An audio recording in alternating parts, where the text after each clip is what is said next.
ओम शांति। 6 मार्च 2023। आज की मुरली में मीठे मीठे बाप दादा ने कहा, मीठे बच्चे, बाप तुम्हें नई दुनिया के लिए नया ज्ञान देते हैं, जिससे सूर्यवंशी घराना स्थापन होता है। उस घराने के तुम अभी मालिक बन रहे हो। प्रश्न: किस बात का निश्चय पक्का हो तो वर्षे के अधिकारी सहज बन सकते हैं? उत्तर: पहले पहले यह निश्चय हो जाए कि बेहद का वही बाबा स्वर्ग बनाने आया है। धंधा धोरी करते यह याद रहे कि हम उस बाबा के बच्चे हैं। हम स्वर्ग के मालिक बनेंगे तो अपार खुशी रहेगी और सहज ही वर्षे के अधिकारी बन जाएंगे। पक्के निश्चय वाले को अपार खुशी का पारा चढ़ा रहता है। अगर खुशी नहीं होती तो समझना चाहिए कि मुझे पाई पैसे का भी निश्चय नहीं है। गीत: जिस दिन से मिले तुम हम। ओम शांति। यह महिमा किसकी हुई? परमपिता परमात्मा की। उनको कहा भी जाता है परम धाम में रहने वाला परम प्रिय परमपिता परमात्मा। तुम हो अनुभवी बच्चे जिनको परमपिता परमात्मा ने अपना बनाया है, और तुम बच्चों ने फिर परमपिता परमात्मा को अपना बनाया है। परम अर्थात परे ते परे। अब आत्मा को बुद्धि में आता है कि हम आत्मा वास्तव में परम धाम में परमपिता परमात्मा के पास रहने वाली है। दुनिया में और किसको यह नॉलेज नहीं है। वह तो अपने को ही परमात्मा का रूप समझ लेते हैं, तो कोई नॉलेज ही नहीं रही। वह परमपिता परमात्मा जब आकर मिलते हैं तो नई बातें सुनाते हैं, नई दुनिया के लिए। नई दुनिया में है नया दिन, नई रातें। पुरानी दुनिया में है पुराने दिन, पुरानी रातें और बहुत दुख है। अनेक प्रकार के मेजॉरिटी दुखी है।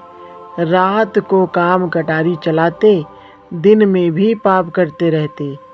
नई दुनिया में सदैव सुख ही सुख रहता है, यह तो जरूर बुद्धि में रहेगा। नई दुनिया में सूर्यवंशी लक्ष्मी नारायण की राजधानी है। ऐसे नहीं कहा जाता कि प्रिंस प्रिंसेस की राजधानी है, राजा रानी की ही राजधानी कहा जाता है। बरोबर सतयुग में श्री लक्ष्मी नारायण का घराना है। स्वर्ग होने के कारण बहुत सुख है। उस सुख के लिए तुम पुरुषार्थ करते हो, वह है पावन राजधानी। बाप तुमको उस नई दुनिया का मालिक बनाते हैं। उसी समय विश्व में और कोई घराना व धर्म नहीं होता है। जब कोई को समझाते हो तो फिर लिखाओ कि हाँ, यह यथार्थ बात है। घड़ी घड़ी रिवाइज कराने से निश्चय होगा। नई पावन दुनिया में बरोबर यथा राजा रानी तथा प्रजा पावन ही होते हैं, सदा सुखी रहते हैं। अब तो सदा दुखी हैं। संगम पर भेंट की जाती है। कलयुग अंत में क्या है और सतयुग आदि में क्या होगा। आज क्या है कल क्या होगा। अब बेहद की रात पूरी होती है, फिर कल दिन में राज्य करेंगे। आज पतित दुनिया है, कल पावन दुनिया होगी। साधु संत आदि सब गाते हैं पतित पावन सीताराम। जब देखो ऐसा गाते हैं तो उनसे पूछना चाहिए, आप पतित पावन किसको समझ याद करते हो? पतित कौन है? पावन करने वाला कौन है? पतित दुनिया और पावन दुनिया कैसे है? जरूर पतितों को पावन बनाने वाला आएगा तो पावन बनाकर पावन दुनिया में ही ले जाएगा। कलयुग अंत को पतित दुनिया, सतयुग आदि को पावन दुनिया कहा जाता है। उसको ही सब याद करते हैं। पावन दुनिया है ही स्वर्ग, तो जरूर स्वर्ग स्थापन करने वाला निराकार परमपिता परमात्मा ही है। पावन दुनिया स्वर्ग का रचयिता है ही परमपिता परमात्मा। नरक के रचयिता रावण की महिमा नहीं होती है, उसको जलाते रहते हैं। मनुष्य जानते नहीं हैं, नाम रख दिया है रावण। इन जैसा मनुष्य कोई हो ना सके। मनुष्य तो पुनर्जन्म लेते हैं, नाम रूप बदलते जाते हैं। रावण का नाम रूप कभी बदलता नहीं है। यह 10 चीज ही चलते आते हैं, दिन प्रतिदिन फुट आधा लंबा ही बनाते जाते, क्योंकि रावण अब बड़ा होता जाता है, तमो प्रधान हो गया है और उसको जलाते ही आते हैं। अभी तुम समझते हो पतित कौन बनाता है। इन 5 विकारों को ही रावण कहा जाता है। यही दुख देते हैं, पतित बनाते हैं। तो इन विकारों को छोड़ना चाहिए ना। साधु संत आदि बहुत करके यह विकार ही दान में लेते हैं। कहते हैं, अच्छा झूठ बोलना हमको दे दो। अक्सर करके काम विकार के लिए कहते कि मास में 1-2 बार जाओ, परंतु यहाँ तो 5 विकारों की बात है। सिर्फ एक चोर को पकड़ेंगे तो फिर दूसरे चोर चोरी करने लग पड़ेंगे। तो यह कोई को भी समझाना बहुत सहज है। पतित आत्मा महान आत्मा कहा जाता है, पतित परमात्मा महान परमात्मा नहीं कहेंगे। तो पावन कौन बनाएगा। जरूर भगवान के लिए ही इशारा करेंगे, ऊपर नजर जाएगी। भला वह कब आएंगे, उनका नाम क्या है। भारत में शिव जयंती तो प्रसिद्ध है, उसका नाम ही शिव है, और कोई नाम नहीं देते। बुद्धि में लिंगाकार ही आएगा। सोमनाथ कहेंगे तो भी बुद्धि में लिंग आएगा। अभी तुम्हारी आत्मा जानती है परमात्मा भी हमारे जैसा ही स्टार है। यह जो सितारे हैं उनको नक्षत्र देवता भी कहते हैं। नक्षत्र भगवान नहीं। तुम नक्षत्र सितारे हो, तुमको भगवान नहीं कहेंगे। तो परमात्मा है बिंदु। परंतु पूजा कैसे करें। तो भक्ति मार्ग वालों ने लिंग रूप बना दिया है।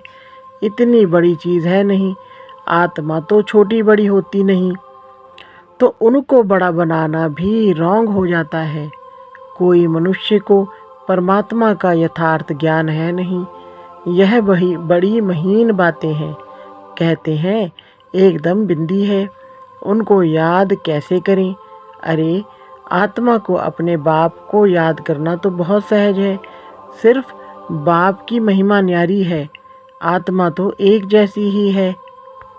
आत्मा में ही अच्छे व बुरे, ऊंच नीच के संस्कार हैं। आत्मा में ही नॉलेज है। आत्मा कितनी छोटी है। मनुष्य गरीब अथवा साहूकार बनते हैं, वह भी आत्मा के संस्कार अनुसार। अभी तुम बच्चों की बुद्धि में यह सारा ज्ञान है। मनुष्य परमात्मा को नहीं जानते, इस कारण आत्मा का भी ज्ञान नहीं है। उल्टा ईश्वर को सर्वव्यापी समझ लिया है। आत्मा ही यह सारा धारण करती है। आत्मा ही एक शरीर छोड़ दूसरा लेती है संस्कारों अनुसार। यह आत्मा बात करती है। मनुष्य अपने को मनुष्य समझ बात करते हैं। यहाँ अपने को आत्मा समझने की प्रैक्टिस करनी पड़ती है। हम आत्माओं को परमपिता परमात्मा पढ़ाते हैं। मनुष्य तो कह देते आत्मा निर्लेप है। अगर निर्लेप है तो फिर संस्कार किस में भरते हैं। बहुत मूंझे हुए हैं। नई दुनिया के लिए नया ज्ञान बाप को ही देना है। पुरानी दुनिया में रहने वाले मनुष्य नहीं दे सकते, तो बाप को जानना चाहिए ना। भक्तों को भगवान से वर्षा लेना है। भक्ति भी चली आती है, ठिक्कर भीतर में परमात्मा को ढूंढते रहते हैं।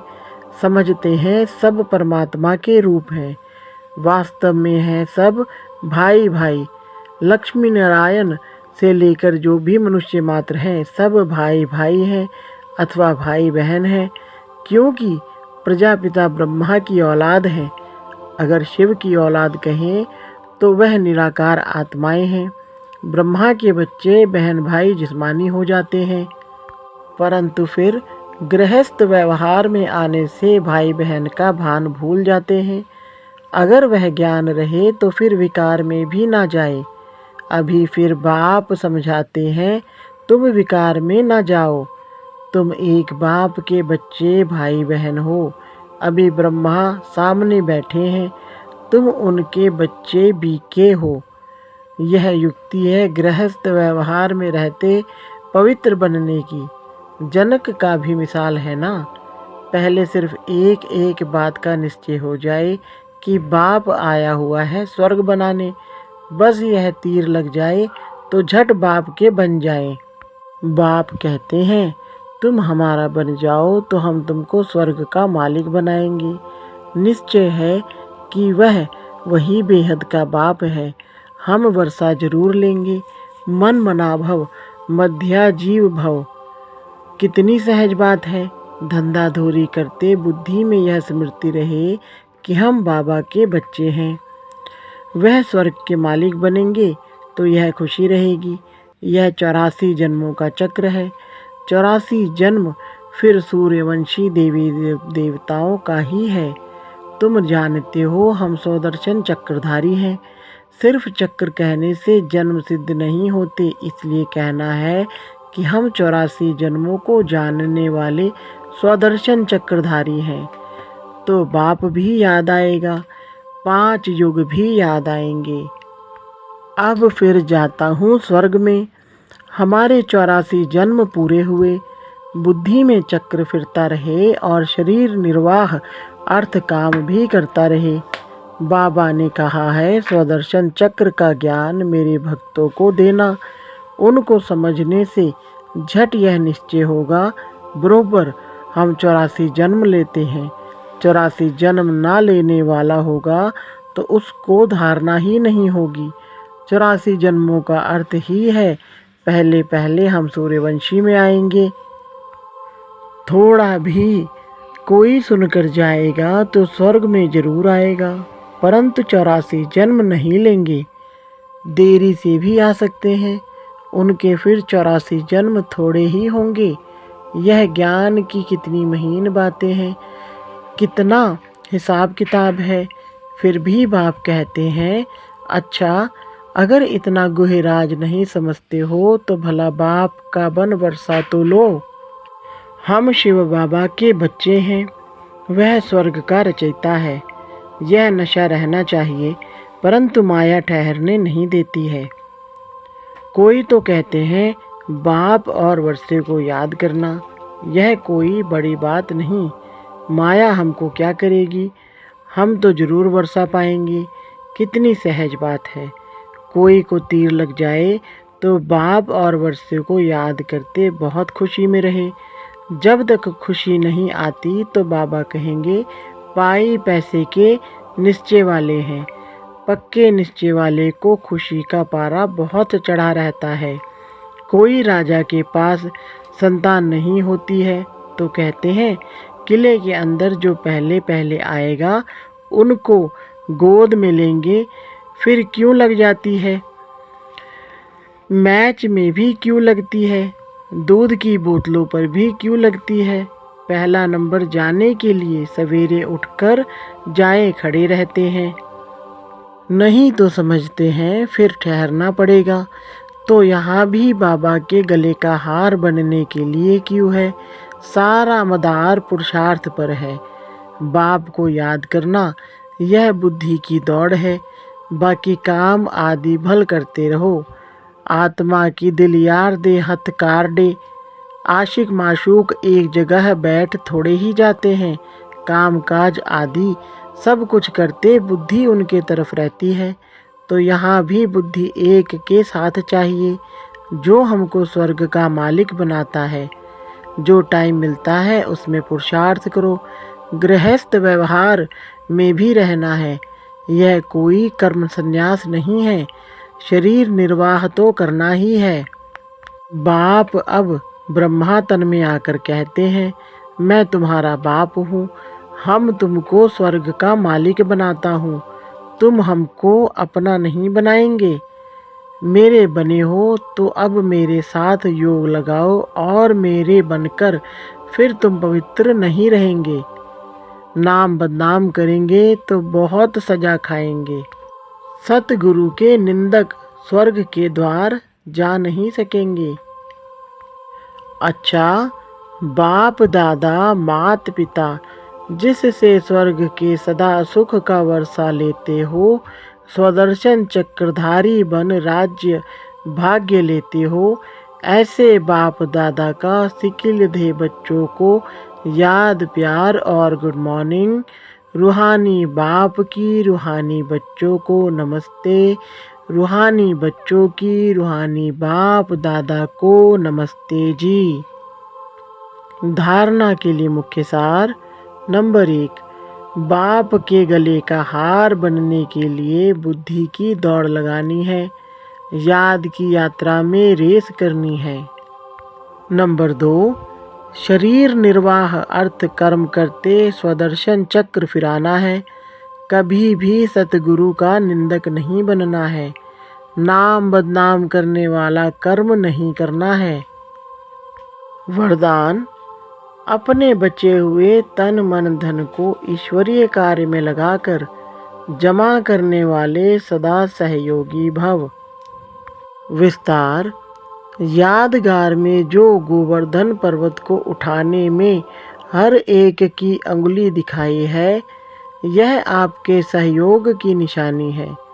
चित्र में बाप का साथ भी दिखाते हैं तो सेवा भी दिखाते हैं। अभी आप बच्चे बाप दादा के सहयोगी बने हो, तब यादगार बना है। भक्ति में तो तन मन धन जो कुछ लगाया उसमें 99% गवा दिया, बाकी जो 1% बचा है उसे अब सच्ची दिल से ईश्वरीय कार्य में लगाओ तो फिर से पदम गुना जमा हो जाएगा। स्लोगन, जो निर्माण बनते हैं उन्हें स्वतः सर्व का मान प्राप्त होता है। अच्छा, ओम शांति।